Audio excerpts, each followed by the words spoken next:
ಸೂರ್ಯಾಯ ಚಂದ್ರಾಯ ಮಂಗಳಾಯ ಬುಧಾಯ ಚ ಗುರುಶುಕ್ರ ಶನಿಭ್ಯಶ್ಚ ರಾಹುಕೇತುವೇ ಕುರ್ವಂತು ಸರ್ವೇ ಮಮ ಸುಪ್ರಭಾತಂ. ಶ್ರೀ ಗುರುಭ್ಯೋ ನಮಃ. ಹರಃ ಓಂ. ಸಮಸ್ತ ತುಳಸಿ ಬಂಧುಗಳಿಗೆ ಶಿವಸ್ವಾಮಿ ಗುರುಜಿಯ ಅನಂತ ನಮಸ್ಕಾರಗಳು. ಸ್ನೇಹಿತರೆ, ತಮಗೆಲ್ಲರೂ ಕೂಡ ಬುಧವಾರದ ಶುಭೋದಯ. ಭಗವಂತ ನಿಮ್ಮೆಲ್ಲರಿಗೂ ಕೂಡ ಆಯುರಾರೋಗ್ಯ ಐಶ್ವರ್ಯವನ್ನು ಕೊಟ್ಟು ಕಾಪಾಡಲಿ ಅಂತ ಬೇಡಿಕೊಳ್ತಾ 12 ರಾಶಿಗಳ ಫಲವನ್ನು ತಿಳ್ಕೊಳ್ತಕ್ಕಂಥ ಸಮಯ. ಮುಖ್ಯ ನಿಜವಾಗ್ಲೂ ಹೇಳ್ತಾ ಇದ್ದೇನೆ, ನಿಮಗೆ ವ್ಯಾಪಾರದಲ್ಲಿ ಸಮಸ್ಯೆ ಇದೆ, ದೃಷ್ಟಿದೋಷದಿಂದ ವ್ಯವಹಾರಗಳು ಕಡಿಮೆ ಆಗಿದೆ, ಅಥವಾ ದಿನೇ ವ್ಯಾವಹಾರಿಕವಾಗಿ ಸಮಸ್ಯೆಗಳು ಬರ್ತಾ ಇದೆ ಗುರುಗಳೇ ಅಂತಕ್ಕಂಥವ್ರು ಈ ಒಂದು ಪ್ರಯೋಗವನ್ನು ಮಾಡಿ ನೋಡಿ. ಕೇವಲ ಸರಳವಾಗಿರ್ತಕ್ಕಂಥ ಈ ಪ್ರಯೋಗ ನಿಮ್ಮ ವ್ಯಾವಹಾರಿಕವಾಗಿ ವೃದ್ಧಿ ಮಾಡುತ್ತೋ ಇಲ್ವೋ ಅಂತಕ್ಕಂಥದ್ದನ್ನು ನಾನು ಹೇಳ್ತೇನೆ. ಕೊನೆಯ ಭಾಗದಲ್ಲಿ ಈ ವಿಚಾರವನ್ನು ತಿಳಿಸ್ತೇನೆ. ಮೊದಲು ಈ ದಿನ ಪಂಚಾಂಗ ಶ್ರವಣ, ತದನಂತರ 12 ರಾಶಿಗಳ ಭವಿಷ್ಯ ಹೇಗಿರುತ್ತೆ ತಿಳ್ಕೊಳ್ಳೋಣ. ಮೊದಲು ಈ ದಿನ ನವಮಿ ತಿಥಿ ಇರ್ತಕ್ಕಂಥದ್ದು, ಶುಕ್ಲ ಪಕ್ಷ, ವಿಷ್ಕುಂಭ ಯೋಗ, ಭಾಳವ ಹಾಗೆ ಕವಳವ ಕರ್ಣ ಇರ್ತಕ್ಕಂಥದ್ದು. ಚಂದ್ರ ರೋಹಿಣಿ ನಕ್ಷತ್ರ, ವೃಷಭ ರಾಶಿಯಲ್ಲಿ ಸ್ಥಿತವಾಗಿದ್ದಾನೆ. ಇವತ್ತಿನ ಕಾಲಮಾನವನ್ನು ನೋಡೋದಾದರೆ ರಾಹುಕಾಲ ಮಧ್ಯಾಹ್ನ 12:33 2 ಗಂಟೆ 2 ನಿಮಿಷದವರೆಗೂ.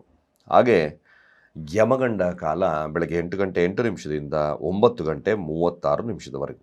ಗುಳಿಕ ಕಾಲ ಬೆಳಗ್ಗೆ 11 ಗಂಟೆ 5 ನಿಮಿಷದಿಂದ ಮಧ್ಯಾಹ್ನ 12 ಗಂಟೆ 33 ನಿಮಿಷದವರೆಗೂ. ಹಾಗೆ ದುಷ್ಟ ಮುಹೂರ್ತ ಇರ್ತಕ್ಕಂಥದ್ದು ಸಹಿತ ಮಧ್ಯಾಹ್ನ 12 ಗಂಟೆ 11 ನಿಮಿಷದಿಂದ 12 ಗಂಟೆ 57 ನಿಮಿಷದವರೆಗೂ. ಹಾಗೆ ಕಂಟಕ ಮೃತ್ಯುದೋಷ ಇರ್ತಕ್ಕಂಥದ್ದು ಸಂಜೆ 4 ಗಂಟೆ 46 ನಿಮಿಷದಿಂದ 5 ಗಂಟೆ 32 ನಿಮಿಷ. ಚಂದ್ರ ಸ್ವತಃ ತನ್ನದೇ ಆಗಿರ್ತಕ್ಕಂಥ ನಕ್ಷತ್ರ ಉಚ್ಚರಾಶಿಯಲ್ಲಿ ವೃಷಭ ರಾಶಿಯಲ್ಲಿ ಕೂತಿದ್ದಾನೆ. ನೋಡೋಣ ಯಾರಿಗೆ ಯಾವ ಫಲ. ಮೊದಲು ಮೇಷರಾಶಿಯವರ ಫಲಾನುಫಲಗಳು ಹೇಗಿರುತ್ತೆ ನೋಡಿ. ಮೇಷರಾಶಿಯವರಿಗೆ ಈ ದಿನ ಭಾಳ ಮುಖ್ಯವಾಗಿ ಹಣಕಾಸಿನ ವಿಚಾರದಲ್ಲಿ, ಕುಟುಂಬದ ವಿಚಾರದಲ್ಲಿ, ಭೂಮಿಯ ವಿಚಾರದಲ್ಲಿ ಖಂಡಿತವಾಗಿ ಲಾಭ ಇದೆ. ಭಾಳ ವಿಶೇಷವಾಗಿರ್ತಕ್ಕಂಥ ಫಲ ನಿಮ್ಮ ವ್ಯವಹಾರಕ್ಕೂ ಕೂಡ ಅತ್ಯಂತ ಶುಭದಾಯಕ. ಹಣಕಾಸಿನ ವ್ಯವಸ್ಥೆ ಅತ್ಯಂತ ಶುಭವಾಗಿರ್ತಕ್ಕಂಥದ್ದು ಈ ದಿನ ತೋರಿಸ್ತದೆ. 2ರ ಅಧಿಪತಿ ಆಗಿರ್ತಕ್ಕಂಥದ್ದು ಧನಸ್ಥಾನದಲ್ಲಿದ್ದಾನೆ ನೋಡಿ. ಧನಸ್ಥಾನದಲ್ಲಿ ಚಂದ್ರ ಉಚ್ಚನಾಗಿರೋದ್ರಿಂದ ವ್ಯಾವಹಾರಿಕವಾಗಿ, ಕುಟುಂಬದ ವಿಚಾರವಾಗಿ ಎಲ್ಲ ರೀತಿಯಿಂದ ಕೂಡ ಮೇಷ ರಾಶಿಯವರಿಗೆ ಅತ್ಯಂತ ಸುದಿನವಾಗಿರ್ತಕ್ಕಂಥ ಕಾಲ. ಈ ದಿನವನ್ನು ಸದುಪಯೋಗ ಮಾಡ್ಕೊಳ್ಳಿ, ಖಂಡಿತವಾಗಿ ಭಾಳ ವಿಶೇಷವಾಗ್ತದೆ. ಹಾಗೆ ವೃಷಭ ರಾಶಿಯವರೆಗೂ ಕೂಡ ಆರೋಗ್ಯದ ವಿಚಾರದಲ್ಲಿ ಭಾಳ ವಿಶೇಷತೆಯನ್ನು ಕೊಡುತ್ತೆ. ಮೆಲಗಿ ಹೆಸರು ಕೀರ್ತಿ ಪ್ರತಿಷ್ಠೆಯನ್ನು ಗೆಲ್ಲೇಬೇಕು ಅಂತಕ್ಕಂಥ ಮನಸ್ಥಿತಿ ಇರುತ್ತೆ. ರಾಜಕೀಯವಾಗಿರ್ತಕ್ಕಂಥ ಮನೋಭಾವತೆ, ಹಾಗೆ ತಮ್ಮ ಪ್ರಯತ್ನದಿಂದ ಕೆಲಸವನ್ನು ಸಿದ್ಧಿಯನ್ನು ಮಾಡ್ಕೊಳ್ತಕ್ಕಂಥದ್ದು ಈ ದಿನ ಭಾಳ ವಿಶೇಷವಾಗಿರ್ತಕ್ಕಂಥ ಒಂದು ದಿನವಾಗ್ತದೆ. ವೃಷಭ ರಾಶಿಯವರಿಗೆ ಈ ದಿನ ಆತ್ಮಬಲ, ಆತ್ಮಸ್ಥೈರ್ಯ, ಹಾಗೆ ನಿಮ್ಮ ಮನೋಸ್ಥೈರ್ಯ ಕೂಡ ಹೆಚ್ಚಿನದಾಗಿ ಪರಿಣಾಮವನ್ನು ಬೀಳುತ್ತೆ. ಬಟ್ ಸ್ವಲ್ಪ ಮಟ್ಟಿಗೆ ನೋಡಿ, ನಾನು ವೃಷಭ ರಾಶಿಯವರಿಗೆ ಒಂದು ಹೇಳ್ತಕ್ಕಂಥದ್ದು, ಆದಷ್ಟು ಕೂಡ ನೀವು ವಾದ ವಿವಾದಗಳಾಗಿರ್ಬೋದು ಅಥವಾ ನಿಮ್ಮ ಅಹಂ ಆಗಿರ್ಬೋದು ಸ್ವಲ್ಪ ತಗ್ಗಿ ಮಾತಾಡಿದ್ರೆ ಈ ದಿನ ಭಾಳ ವಿಶೇಷತೆಯನ್ನು ಕೊಡುತ್ತೆ. ಬರೆದಿಟ್ಕೊಳ್ಳಿ, ಖಂಡಿತ ಭಾಳ ವಿಶೇಷವಾಗಿರ್ತಕ್ಕಂಥ ದಿನ. ಶುಭವಾಗಲಿ. ಮಿಥುನ ರಾಶಿಯವರ ಫಲಾಫಲ ಹೇಗಿರ್ತಕ್ಕಂಥದ್ದು. ಮಿಥುನ ರಾಶಿಯವರಿಗೆ ನೋಡಿ, ಮನಸ್ಥಿತಿ ಸ್ವಲ್ಪ ಮಟ್ಟಿಗೆ ಹದಗೆಡುತ್ತೆ. ಹಾಗೆ ಹಣಕಾಸು ಕೂಡ ಇದಕ್ಕಿದ್ದಾಗೆ ಖರ್ಚಾಗ್ತಕ್ಕಂಥ ಸಾಧ್ಯತೆ ತುಂಬ ಜಾಸ್ತಿ ತೋರ್ತದೆ. ಅನ್ನೆಸಸರಿಯಾಗಿ ನೀವು ಯಾವುದೇ ಕಾರಣಕ್ಕೂ ಕೂಡ ವ್ಯಾವಹಾರಿಕವಾಗಿರ್ಬೋದು ಅಥವಾ ನಿಮ್ಮ ಕೆಲಸ ಸ್ಥಳದಲ್ಲಾಗಿರ್ಬೋದು, ಎಲ್ಲೇ ಆಗಿರ್ಬೋದು, ಅನ್ನೆಸಸರಿಯಾಗಿ ಮಾತುಗಳನ್ನು ಸರಿಯಾಗಿದ್ದ ರೀತಿಯಾಗಿ ಸ್ವಲ್ಪ ಎಡಗಣ್ಣಿನ ಮೇಲೆ ಎಚ್ಚರವಾಗಿಟ್ಕೊಳ್ಳಿ. ಸ್ವಲ್ಪ ಎಡಗಣ್ಣು ಸ್ವಲ್ಪ ಮಟ್ಟಿಗೆ ನಿಮಗೆ ಈ ದಿನ ಚೂರು ಪೆಟ್ಟು ಬೀಳ್ತಕ್ಕಂಥದ್ದು ಅಥವಾ ಏನಾದರೂ ಕಡ್ಡಿ ಕಸ ಬೀಳ್ತಕ್ಕಂಥ ಸಾಧ್ಯತೆಗಳು ಕೂಡ ಇರ್ತದೆ. ಸಾಧ್ಯವಾದಷ್ಟು ಕೂಡ ತುಂಬ ಈ ಕಣ್ಣಿನ ವಿಚಾರದಲ್ಲಿ ಸ್ವಲ್ಪ ಜಾಗರೂಕರಾಗಿರ್ತಕ್ಕಂಥದ್ದು ಭಾಳ ಮುಖ್ಯ. ಸಾಧ್ಯವಾದಷ್ಟು ಕೂಡ ಮಿಥುನ ರಾಶಿಯವರು ಕೂಡ ನೀವು ಮಾಡ್ತಕ್ಕಂಥ ಅತ್ಯಂತ ಸರಳ ದುರ್ಗಾ ಸನ್ನಿಧಾನವನ್ನು ಭೇಟಿ ಮಾಡಿ. ಅಲ್ಲಿ ಹೋಗಬೇಕಾದ್ರೆ ಒಂದು ಬಿಳಿ ವಸ್ತ್ರದಲ್ಲಿ ಒಂದು 2-3 ಬಗಸೆವಷ್ಟು ಅಕ್ಕಿಯನ್ನು ಹಾಕಿ ಅಲ್ಲಿ ಕೊಟ್ಟು ಪ್ರಾರ್ಥನೆಯನ್ನು ಮಾಡಿ ಬನ್ನಿ, ಶುಭವಾಗ್ತದೆ. ಕಟಕ ರಾಶಿಯವ್ರಿಗೆ ಲಾಭದ ದಿನ, ಎಲ್ಲ ರೀತಿಯಾದಂಥ ಲಾಭ ನೋಡ್ತಕ್ಕಂಥ ದಿನವಾಗ್ತದೆ. ಯಾವುದೇ ಒಂದು ಡಿಸೈರ್ ಫುಲ್ಫಿಲ್ ಅಂತ ಕರೆದ್ವಿ, ಆ ಡಿಸೈರ್ ಫುಲ್ಫಿಲ್ ಆಗ್ತಕ್ಕಂಥದ್ದು ತುಂಬ ಜಾಸ್ತಿ ಇದೆ. ಮೆಲಗಿ ನೀವು ಯಾವುದೇ ಒಂದು ಸಹೋದರರಿಂದ ಲಾಭವನ್ನು ಪಡಿತಕ್ಕಂಥದ್ದು ಇರುತ್ತೆ. ಯಾವುದೇ ರೀತಿಯಾದಂಥ ಕೂಡ ಇದನ್ನ ಲಾಭವಾಗಿ ಪರಿಣಾಮ ಕಟಕ ರಾಶಿಯವ್ರಿಗಿದೆ. ವ್ಯಾವಹಾರಿಕವಾಗಿರ್ಬೋದು, ವಿದ್ಯಾರ್ಥಿಗಳಿಗಾಗಿರ್ಬೋದು, ಎಲ್ಲದರಲ್ಲೂ ಕೂಡ ಒಂದಷ್ಟು ಶುಭದ ಫಲ ಲಭ್ಯ. ಹಾಗೆ ಸಿಂಹರಾಶಿಯವರಿಗೆ ನೋಡಿ, ಸಿಂಹರಾಶಿಯವರಿಗೆ ಚಿಂತನೆಗಳೇನು, ನಾನು ಏನಾದರೂ ಮಾಡಿ ನಾನು ಮ್ಯಾಕ್ಸಿಮಮ್ ನನ್ನ ಹೆಸರು ಕೀರ್ತಿ ಉಳಿಸ್ಕೋಬೇಕು, ಕಷ್ಟಪಟ್ಟಾದರೂ ಪರವಾಗಿಲ್ಲ ಅಂತಕ್ಕಂಥ ಮನೋಭಾವತೆ ಬರುತ್ತೆ. ಅದರಂತೆ ಕೂಡ ನಿಮಗೆ ಚಂದ್ರ ದಶಮದಲ್ಲಿದ್ದರಿಂದ ಖಂಡಿತವಾಗಿ ಲಾಭದಾಯಕ, ರಾಜಕೀಯವಾಗಿರ್ತಕ್ಕಂಥ ಲಾಭದಾಯಕ, ಆಸ್ತಿಯ ತಾಯಿಯ ಕಡೆಯಿಂದ ಸ್ವಲ್ಪ ಹಣಕಾಸಿನ ವಿಚಾರದಲ್ಲಿ ಲಾಭವನ್ನು ಪಡಿತಕ್ಕಂಥ ಸಾಧ್ಯತೆಗಳು ಕೂಡ ಈ ಸಿಂಹರಾಶಿಯವರಿಗೆ ಲಭ್ಯತೆ ಆಗುತ್ತೆ. ಯಾವುದೇ ಒಂದು ವಿಚಾರಕ್ಕೆ ಈ ದಿನ ಶುಭದ ದಿನವಾಗಿ ಸಿಂಹರಾಶಿಯವರೆಗೂ ಪರಿಣಾಮವನ್ನು ಬೀರುತ್ತೆ. ಕೆಲಸದಲ್ಲಿ ಮೇಲುಗೈ ಸಾಧಿಸ್ತೀರಿ. ನಿಮ್ಮ ಹೆಸರು ಕೀರ್ತಿ ಪ್ರತಿಷ್ಠೆ ಲಾಭದಾಯಕವಾಗಿರ್ತಕ್ಕಂಥದ್ದು ಕೂಡ ಈ ಒಂದು ದಿನದಲ್ಲಿದೆ. ಖಂಡಿತ ಒಳ್ಳೆಯದಾಗಲಿ. ಕನ್ಯಾ ರಾಶಿಯವರಿಗೆ ಪ್ರಯಾಣದಿಂದ ಲಾಭ ಬರ್ತಕ್ಕಂಥದ್ದು ತುಂಬ ಜಾಸ್ತಿ ಇದೆ. ಆಧ್ಯಾತ್ಮಿಕವಾಗಿರ್ತಕ್ಕಂಥ ಲಾಭ ಕೂಡ ಜಾಸ್ತಿ ಆಗ್ತದೆ. ನಿಮ್ಮ ಕೇವಲ ಒಂದು ಸಣ್ಣ ಪ್ರಯತ್ನ ಒಂದು ಲಾಭವಾಗಿ ಪರಿಣಾಮ ಬೀರುತ್ತೆ. ಕನ್ಯಾ ರಾಶಿಗೆ ಲಾಭಾಧಿಪತಿ ಆಗಿರ್ತಕ್ಕಂಥದ್ದು ಭಾಗ್ಯಸ್ಥಾನದಲ್ಲಿರೋದ್ರಿಂದ ಇದ್ದಕ್ಕಿದ್ದಾಗೆ ಧನಾಗಮ, ವ್ಯಾವಹಾರಿಕವಾಗಿ ಎಷ್ಟೋ ದಿನಗಳಿಂದ ನಿಂತಿರ್ತಕ್ಕಂಥ ಕೆಲಸಗಳು ಈ ದಿನ ಭಾಳ ವಿಶೇಷವಾಗಿರ್ತಕ್ಕಂಥ ಫಲಗಳನ್ನು ಕೊಡುತ್ತೆ. ಯಾವುದೇ ಕ್ಷೇತ್ರ ಫಲದವರೆಗೂ ಕೂಡ ಕನ್ಯಾ ರಾಶಿಯವರಿಗೆ ಉತ್ತಮ.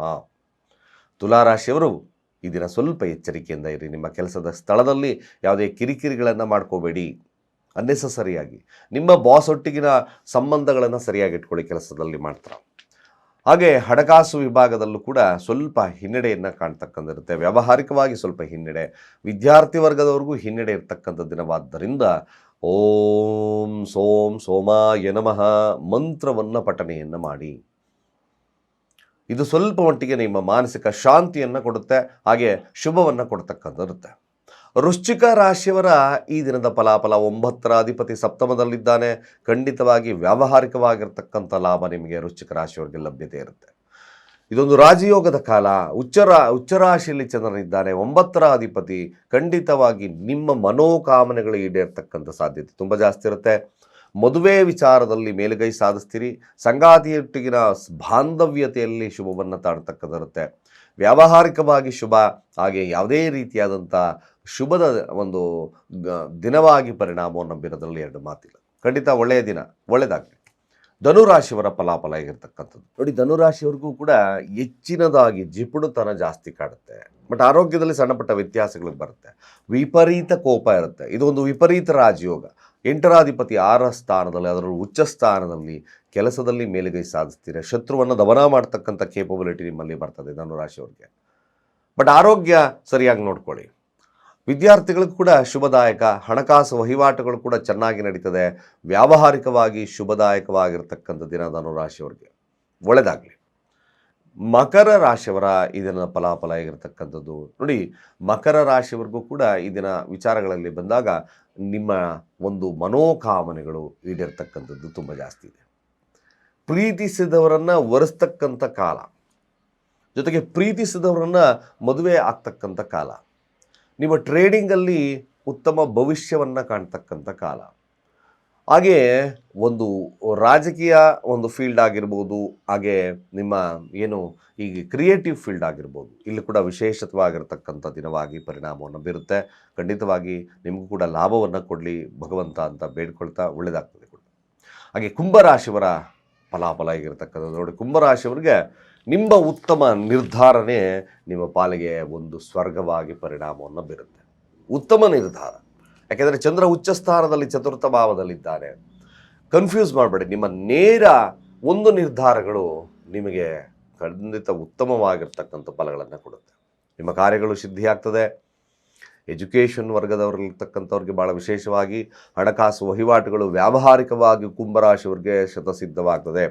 ಈ ದಿನ ಏನಾದರೂ ನೀವು ಲೋನ್ ಅಪ್ಲೈ ಮಾಡಿದ್ದೀನಿ ಅಂದಾಗ ಆ ಲೋನ್ ಸ್ಯಾಂಕ್ಷನ್ ಆಗ್ತಕ್ಕಂಥ ಸಾಧ್ಯತೆಯೂ ಕೂಡ ಬರ್ತದೆ ಬ್ಯಾಂಕ್ಗಳಿಂದ. ಒಳ್ಳೆಯದಾಗಲಿ.